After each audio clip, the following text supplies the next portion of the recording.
Host, Aaliyah Jordan. I apologize if this is the first time you're actually seeing my face. The first couple of weeks there were technical difficulties on my end, and then last week I was out with tonsillitis and couldn't talk that well. But now we are back this week and able to film. So really happy to be here finally. Um, let's just get right into it. We're officially done with preseason. We're officially moving on to conference play. This past week was week 4 in the season, and I feel like so much has happened. Of course, it was preseason. So many teams are starting to show us who they really are and giving us a glimpse at what their future will look like the rest of the season. We're at this point in the season where people are getting comfortable and getting into the groove of things and going through the ebbs and flows of season, so they're able to play a little more freely. So I'm excited to see what the rest of the season will look like. Um, let's start off with rankings. I know there's so many rankings going around in college softball right now, but for the sake of the podcast, we will be going with Softball America's Top 25 list. The first ranked team is in the Pac-12 is Stanford. They're sitting at number 5. Currently, Stanford is 14-4. They just came off a great weekend at home. They won both games against Boise State, in their game against Georgia, they won 3-1 on a walk-off 2-run home run in 9 innings. Craziness. All 3 runs came off the bat of Ava Gall. She had a solo home run in the 4th inning, and then another 2-run home run in the bottom of the 9th to walk it off for the Stanford Cardinal. This was such a great game. It gave postseason vibes, and it was only March, you know? The entire game was a pitching duel between Nyjah Kennedy and Lily Backus. Lily Backus for Georgia had 10 strikeouts that game, but then Nyjah had 18 strikeouts. Her performance this weekend earned her the Pac-12 Pitcher of the Week, of course. She went 2-0 with 2 complete games, including the win over number 5 Georgia. She had a career best of 18 strikeouts while allowing just 2 hits and 1 earned run. She also had a 16 strikeout complete game against Boise State on Thursday. So she went from 18 strikeouts to 16 strikeouts. And not only that, I also have to mention that it's the beginning of March and she already has 102 strikeouts. That is insane. I mean, she's for surely going to get to 300 this season. That's just like almost inevitable. But I'm really excited to see. I don't know what the record is in a season, but honestly, she might break it. She's only a sophomore, and she's just dominating. I can't talk enough about how good of a pitcher she is and what she's doing for Stanford this year, even last year. I also can't forget to mention that Ava Gall was the Pac-12 Freshman of the Week this week. She extended her hitting streak to 6 consecutive games with a hit in each of Stanford's 3 wins this past weekend. Of course, like I mentioned, she provided all the runs for Stanford in her 3-1 victory against Georgia, going 2-for-4 with 2 home runs and 5 RBIs on the week. So congratulations to both of them on their awards this week.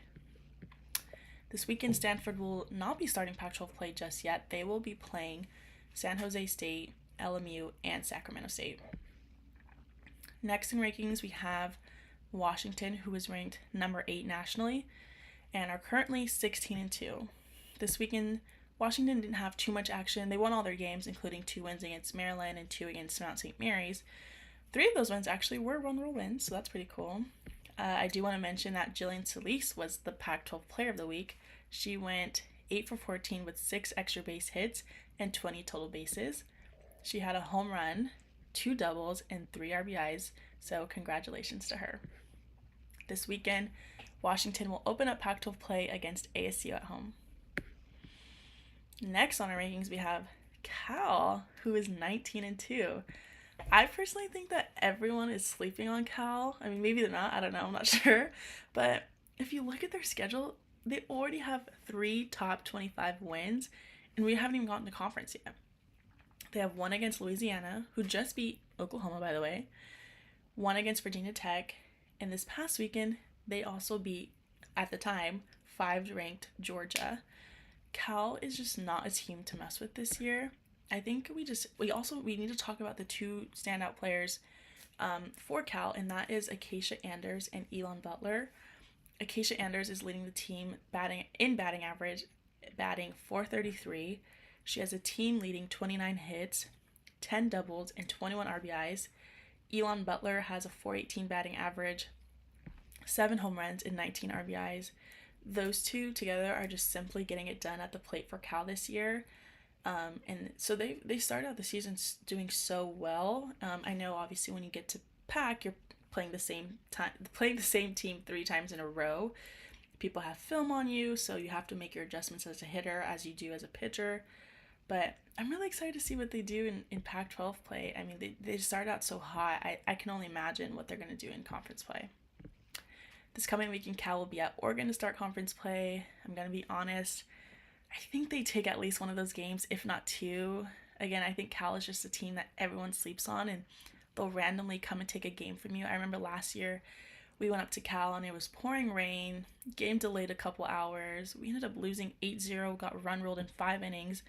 And it happened so fast and we were so confused. We were like, what just happened? So one thing about Cal is they're always going to come to compete, especially when they're at home. So I think the series against Oregon is going to be very, very interesting, especially because I think the teams are pretty evenly matched for the most part. But I definitely think Cal takes one, if not two, of those games from the Ducks. Next in the rankings, we've got number 17, Arizona, who is 17-4-1. That one is a little interesting. We'll talk about that. I'll say Arizona had a rough weekend this weekend. They lost twice to Alabama in very close games. They beat Northern Iowa 9-3, but then tied South Alabama in 11 innings. And then lastly, they ended up losing to Louisville 3-5 in a midweek in Kentucky, actually.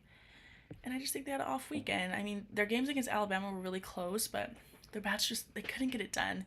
They left quite a few runners on base. They only had a few hits between both games. Even the one run they did score, it was a solo home run. And other times that they had runners on base, they just couldn't find a way to score them. So it was a rough weekend. And I'm not too sure what happened in the South Alabama game. They played them right after losing to Alabama, so maybe they just couldn't get their bats going again.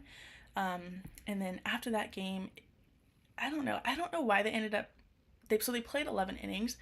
I don't know why they ended up ending the game and not continuing to play until there was a winner. I was originally thinking that it was because maybe they had to catch a flight home because it was on a Sunday. But then they went to Kentucky and played Louisville on Wednesday.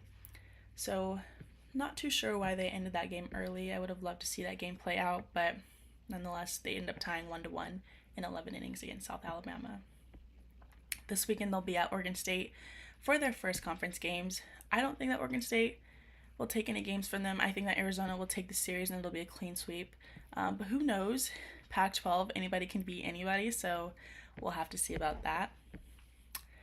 Moving on over. Next in our rankings, we have, of course, UCLA. They're at number 22 with an 11-6 record. I'm sure you guys all know UCLA started out the season kind of rough with the run rules from Oklahoma State and Texas at home, but over the last couple weeks, we've really seen UCLA get better and better each week. I still don't think they've reached their full potential, but it's been fun to watch them grow and become a little more cohesive as a team. 2 weeks ago, we saw them have a great weekend at Mary Nutter where they beat Nebraska, beat Northwestern, beat Illinois, even beat Tennessee. They did lose to Baylor, but even that game was a really good fight. This past weekend, they run-ruled Michigan, ended up losing 1-0 to Florida, so that was a tough game. They run-ruled DePaul and lastly beat San Jose State 5-1. I do want to go back to last week. Maya Brady was the Pac-12 Player of the Week for her performance at the Mary Nutter. She had a pair of walk-off hits and led the Bruins with 8 total hits and 17 total bases. She had the walk-off win against Nebraska in that crazy game. Had a walk-off hit against Illinois for the run rule win. Maya's just so fun to watch. She's just one of those people that you want at the plate in those high-pressure moments. Somehow she always ends up being the one up to bat when you need her. And 9 times out of 10, she will come through for you. So she's just meant for those clutch moments, and it's been really cool to see her rise to the occasion, as she always does, but to do it in her senior year, when she's the leader, when she's the captain, and her team needs her to.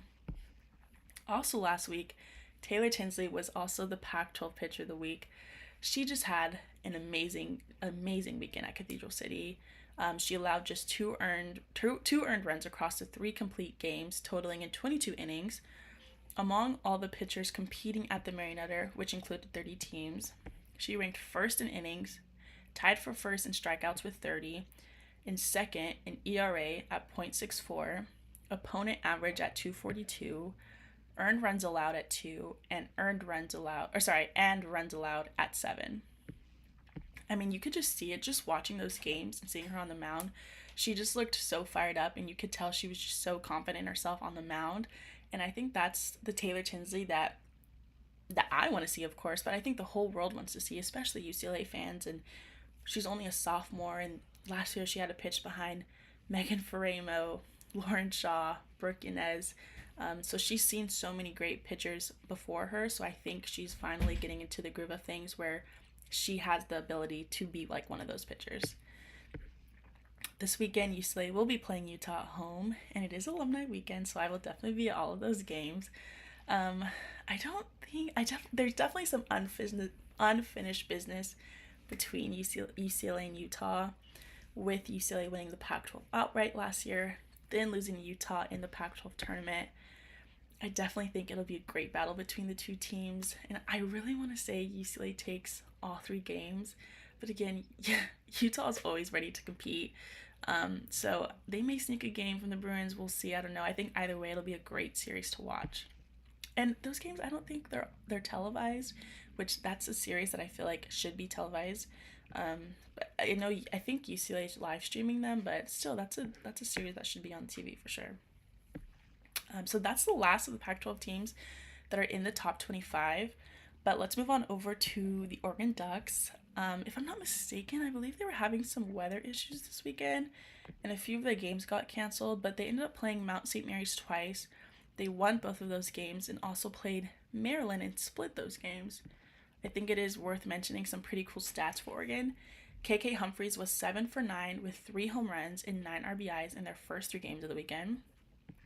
And by the end of the weekend, Kai Lucier had increased her Pac-12 leading total to 33 hits and also got the conference best 15th stolen base of the season. Oregon will be opening up Pac-12 play this weekend by hosting number 20 Cal and their 3-game series. Like I said before, I think this is an even matchup, but Cal may take a game or 2 from the Ducks. I really don't know. I think it'll be a good matchup to watch, though, for sure. Staying in the state of Oregon, we will go on over to talk about Oregon State, who's currently 11-10. They actually had a great weekend, winning all of their games at the Judy Garment Classic. They beat Michigan. I think that was a really big win for them. Long Beach State, San Jose State, Weber State, and Cal State Fullerton. I think Oregon State's just struggling a little bit this year. The highest batting average of the players that have played 75% of the games this season is Grace Mesmer, and she's batting .305.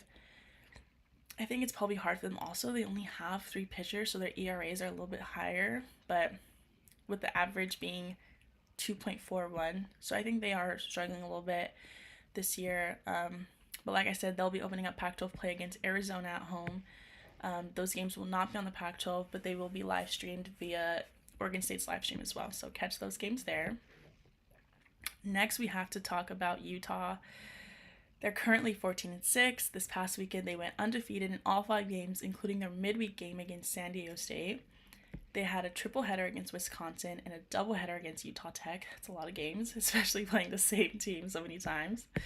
In their first games against Utah Tech, Sarah Ladd threw a perfect game, just the 9th perfect game in program history. In the same game, Haley Denning became the program's all-time leader in career hits. Wow, that's amazing. Just to speak more on Haley Denning, she's currently leading her team with a batting average of .529, 37 hits, and 25 runs. Like I said before, Utah, they've got it all. I think they've got the pitching. I think they definitely got the hitting. So I think they may have dropped a few games, but especially last year, I think Utah just definitely got better and better throughout the season went. So now that it's conference play, we may see a totally different Utah team. Like I said, they open up against UCLA this weekend in LA. So I'm excited to watch those games and see who rises to the occasion. Definitely some tension between the two teams, so those will be really good games to watch. Lastly, let's move on over to ASU. ASU is currently 14-7. They had a pretty good weekend this weekend. They went 4-1, beating UC San Diego, North Florida, and JMU, but then they unfortunately lost to Omaha. This weekend they'll be opening up conference in Seattle, like I said, versus the Washington Huskies. So that wraps up all the teams this in their preseason. Like I said, obviously we're going into conference play. Um, let's look at current records and the current standings for the Pac-12. At number 1, we have Cal, who's 20-2. Washington is number 2. This is like Pac-12 rankings, I should say, based off the preseason records. So like I said, Cal's number 1. Washington is number 2. Arizona's number 3. Stanford's number 4. Utah's 5. ASU is 6. UCLA is 7. Oregon is 8. And Oregon State is number 9. Obviously, it's just the beginning of conference, so rankings will constantly be changing. People will be taking games from each other. So everything's going to end up changing, of course, but it's just so interesting to see the current rankings, even just compared to what last year looked like. Like if you said that going into conference, Cal was going to be number 1 based on their record, like I don't think anybody would have believed the person that said that. We would have believed Stanford. I don't think we would have believed that Arizona would be number 3. Utah would be somewhere in the middle, and definitely not that UCLA would be not second to last, but third to last. So kind of interesting. It's interesting to see how like things change year to year. Like I said, things will constantly be changing, but definitely an interesting start so far. With the Pac-12 conference play starting today, actually. Let's talk about the history of the Pac-12 and just the Pac-12 in general and what's going on. So, as we know, this is the last year of the Pac-12 as we know it. If you didn't know, majority of the Pac-12 teams will be leaving to join other conferences. Oregon, Washington, USC, who doesn't have a softball team, of course. But they should. I'm going to petition that USC should have a softball team because a UCLA-USC rivalry game for college softball would be so cool. I would love that. So petition for USC to get a softball team. But sorry, back to what I was saying. Oregon, Washington, USC, and UCLA will be going to the Big Ten. Stanford and Cal will be joining the ACC. Arizona, ASU, Colorado, and Utah will be joining the Big 12. So what's crazy is that the 4 new West Coast Big Ten teams will be no closer than 1,500 miles from any of the other conference teams. Like, they're complete opposite coasts. It's insane that this is all happening, which leaves Oregon State and Washington State, who doesn't have a softball team, the only teams left in the Pac-12, and the Power 5 of all the conferences will now be a Power 4. This is insane. And I know a lot of people are wondering, like, why is this happening? And like, why did this happen? What happened to the Pac-12? I think the main thing had to do with media rights. The Pac-12 just wasn't cutting it with the Pac-12 network. It was hard. Like, not a lot of networks had Pac-12 network. You had to pay extra for it, and they weren't too great. The Big Ten and SEC now have media rights deals that allow them to provide yearly payouts to their members of upward of $70 million. The ACC and the Big 12 are hoping to stay within their $30 million per year per school.